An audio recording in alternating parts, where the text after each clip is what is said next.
तो hello guys, आप सबका स्वागत है फैंटेस्टिक स्टॉक मार्केट में।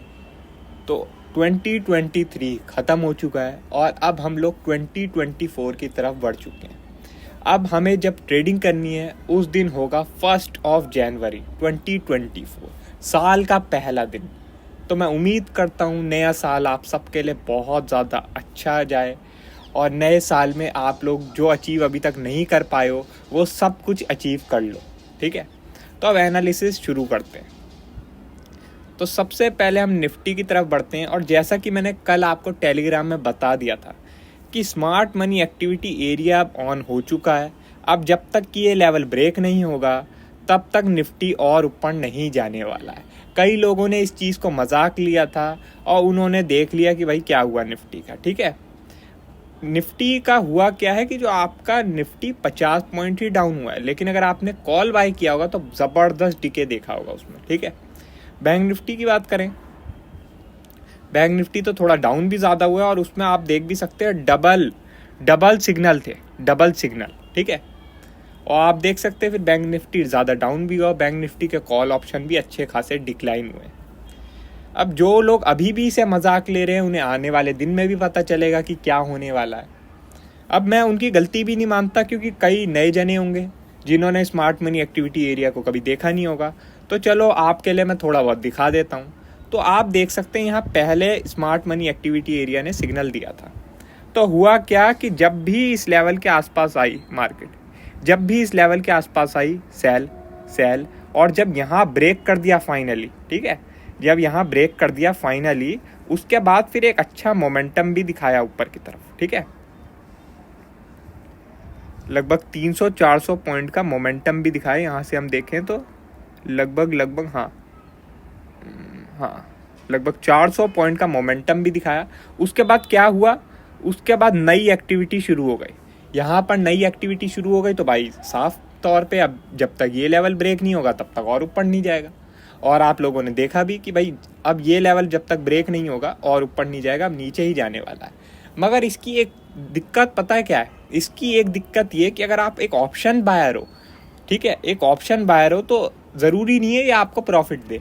अब ऐसा क्यों? ऐसा इसलिए क्योंकि ये साइडवेज भी करा सकता है मार्केट को, ये साइडवेज भी करा सकता है। इसी वजह से मैंने आप लोगों को बोला कि मंडे के लिए हमारा व्यू तो नेगेटिव है, व्यू नेगेटिव है, लेकिन जो ऑप्शन बायर हैं वो पागल ना हो, वो अपना घर बार का सारा पैसा मत लगा देना किसी ऑप्शन में। क्योंकि अगर समझ लो मंडे को जैसे हमें दिख रहा है गिफ्ट निफ्टी के अकॉर्डिंग कि लगभग वो 30-35 पॉइंट डाउन है शायद से। ठीक है, यहाँ तो गलत दिख रहा है ट्रेडिंग व्यू में, 30-35 पॉइंट डाउन है। तो अब समझ लो 30-35 पॉइंट डाउन होता है तो आपका हो सकता है पुट ऑप्शन में थोड़ा बहुत हो सकता है प्रॉफिट मिल जाए, थोड़ा हो सकता है फ्लैट ही रहे। लेकिन जो ऑप्शन सेलर हैं उन्हें ज़बरदस्त प्रॉफिट मिलेगा। कॉल ऑप्शन उन्होंने अगर सेल कर रखा होगा, क्योंकि जो कॉल ऑप्शन है उनमें ज़बरदस्त डिक्लाइन देखने को मिलेगा, ज़बरदस्त डिक्लाइन। ठीक है, ऐसा क्यों? ऐसा इसलिए क्योंकि जो फ्यूचर्स हैं उनकी वैल्यू बहुत ज़्यादा हाई है। जैसे आप देख सकते हैं बैंक निफ्टी का जो फ्यूचर है वो 48,600 पर चल रहा है और बैंक निफ्टी का स्पॉट 48,300 पर चल रहा है, मतलब 300 पॉइंट के प्रीमियम पर चल रहा है। तो 300 पॉइंट के प्रीमियम पे चलने की वजह से अगर जो स्पॉट है वो फ्लैट भी ओपन होता है तब भी कॉल ऑप्शन के लिए वो एक गैप डाउन के बराबर होता है, और अगर गैप डाउन हो गया तब तो वो ऑप्शन बहुत ही बुरी तरीके से गिर जाते हैं। ठीक है, तो इसलिए मैंने बोला जो ऑप्शन बायर हैं वो थोड़ा सा देख के करें, क्योंकि अब क्या है, ऑप्शन बायर ने भी देख लिया है, सब लोगों ने देख लिया कि स्मार्ट मनी एक्टिविटी एरिया कितने अच्छे से वर्क करता है। तो अब वो लोग सोचेंगे कि यार इतना अच्छा वर्क करता ही है तो मैं अपना सारा पैसा लगा लूँ। लेकिन मेरी जिम्मेदारी ये भी बनती है कि लोगों को बताऊँ कि वर्क अच्छा करता है, लेकिन इसका मतलब ये नहीं है कि आपका ये जैकपॉट ही लगा दे। ये जैकपॉट लगा भी सकता है, लेकिन ये भी हो सकता है साइडवेज हो जाए, और साइडवेज हो गया तो ऑप्शन बायर का लॉस हो जाता है। तो अगर ऑप्शन सेलर हो तब तो दिक्कत नहीं, तब आप आराम से ये ऑप्शन सेल कर सकते हो, जो कि ये 48,600 के कॉल ऑप्शन आप आराम से सेल कर सकते हैं।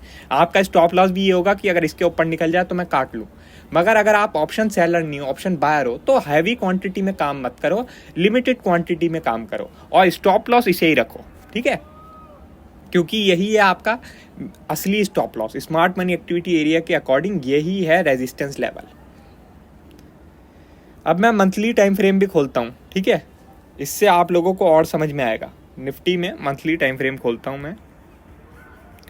तो आप लोग देख सकते हैं निफ्टी में 2 मंथ से ज़बरदस्त तेज़ी है, ज़बरदस्त तेज़ी। और इस मंथ की तो कैंडल ही बहुत बड़ी है। तो होता क्या है, जब भी एक बहुत बड़ी मंथली कैंडल बनती है तो वो क्या कराती है, अगले मंथ में शुरुआत में एक हॉल्ट कराती है, एक हॉल्ट कराती है। और ये जो इसका हाई हो जाता है ना, इस मंथ का हाई होता है, वो एक रेजिस्टेंस बन जाता है और एक हॉल्ट कराता है और थोड़ा बहुत कम से कम यहाँ तक डिप आता है लगभग। मतलब मैं एक्सपेक्ट कर रहा हूँ कि 21,100 तक एक डिप आ सकता है, ठीक है। तो 21,100 तक एक डिप ला सकता है। उसके बाद अगर इसे कंटिन्यू कराना होता है तो कंटिन्यू करा देता है, वरना होता पता है क्या है, होता ये कि ये डिप तो आ गया, इसके बाद थोड़ा साइडवेज हो गया, वापस ये फिल भी कर देता है, कभी कभी ये फिल भी कर देता है। ये जो इतनी बड़ी कैंडल बनी है इसे पूरा फिल कर देती है, ठीक है। तो इसलिए मेरे हिसाब से जो जनवरी मंथ होगा वो थोड़ा सा बियर्स को फेवर कर सकता है। शुरुआत में तो कम से कम बियर्स को फेवर कर ही सकता है, ठीक है। उसके बाद फिर हम देखेंगे प्राइस एक्शन के अकॉर्डिंग। एक चीज़ ये भी है कि अभी क्या है, 20 दिन की मूविंग एवरेज मार्केट का ट्रेंड डिफाइन कर रही है, ठीक है। मार्केट का जो ट्रेंड है वो डिफाइन कर रही है 20 दिन की मूविंग एवरेज। मैंने यहाँ पर भी आपको बोला था कि 20 दिन की मूविंग एवरेज के ऊपर आ गई है अब, तो अब हो सकता है थोड़ी बहुत तेज़ी देखने को मिले मार्केट में, क्योंकि 20 दिन की मूविंग एवरेज ही अभी आपका ट्रेंड डिफाइन कर रही है। और यहाँ पर मैंने आपको बोला था कि भाई अब 20 दिन की मूविंग एवरेज के नीचे ट्रेडिंग शुरू हो गई, तो अब नीचे आ सकता है। आप लोग खुद ही देख सकते हैं कि अभी हाल फिलहाल 20 दिन की जो मूविंग एवरेज है, ये जो ऑरेंज कलर की लाइन है, ये कितने अच्छे से वर्क कर रही है, ठीक है। जब जब इसके ऊपर आती है मार्केट थोड़ा बुलिश हो जाती है, जब जब इसके नीचे आती है मार्केट थोड़ा बियरिश हो जाती है, ठीक है। तो हमारा टारगेट क्या हो सकता है, अभी हमारा टारगेट हो सकता है ये 20 दिन की मूविंग एवरेज, जो कि है 21,100 के आसपास, ठीक है। तो हमारा ये टारगेट रह सकता है। हमारा स्टॉप लॉस क्या है, अभी हमारा स्टॉप लॉस है 21,800। कोई भी सेलिंग ट्रेड के लिए हमारा जो स्टॉप लॉस है वो 21,800 है, ठीक है। इसके ऊपर निकल जाता है तो हमें सेलिंग ट्रेड में नहीं रहना है, जैसा कि मैंने यहाँ पर आपको बताया था, ठीक है। यहाँ पर आपको बताया था कि ये इतनी बड़ी रेड कैंडल ज़रूर बनी है, लेकिन अगर 21,500 के ऊपर निकल जाती है निफ्टी, तो फिर सेल में गलती से भी मत रहना। और आपने देखा, अगर आपने सेल की पोजीशन काट ली तो आपने अच्छा ही काम किया होगा, क्योंकि उसके ऊपर 300 पॉइंट की और तेज़ी हुई है, ठीक है। तो वैसे ही अगर मैं आपको बोल रहा हूँ कि अगर 21,800 के ऊपर निकल जाती है तो आप अपनी कोई भी सेलिंग ट्रेड काट लेना, उसके बाद वेट करना नई अपॉर्चुनिटी का, ठीक है। लेकिन अगर 21,800 ब्रेक नहीं हो रहा है तो आप आराम से अपनी सेलिंग ट्रेड में रह सकते हैं। और जो लोग अभी तक सेलिंग में नहीं है वो लोग इस लेवल के नीचे आ सकते हैं, डोजी के लो के नीचे। डोजी का लो कहाँ पे है, 21,680 पर। 21,680 के नीचे आप लोग भी सेलिंग ट्रेड में आ सकते हैं और आपका टारगेट यहाँ तक हो सकता है, जो कि 21,100 के आसपास 20 दिन की मूविंग एवरेज, ठीक है। ये जैसे जैसे टाइम बढ़ेगा वैसे वैसे ये मूविंग एवरेज थोड़ी ऊपर आएगी, तो इसे भी आप वॉच करते रहना, ठीक है। बैंक निफ्टी की हम बात करें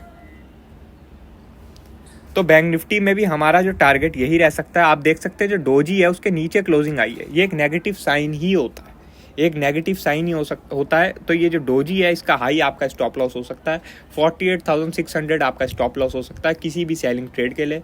आपका टारगेट जो है ये 20 दिन की मूविंग एवरेज रह सकती है, जो कि है 47,500 के आसपास, ठीक है। 47,400 के आसपास है शायद से, हाँ 47,000 आपका 350 400 के आसपास है। तो यहाँ तक आप अपना टारगेट ले सकते हैं, ठीक है। इसके अगर नीचे निकलती है तो हम ये जो लोअर बॉलिंजर बैंड है इस तक का टारगेट ले सकते हैं, ठीक है। स्टेप बाय स्टेप चलो, वही बेहतर रहता है।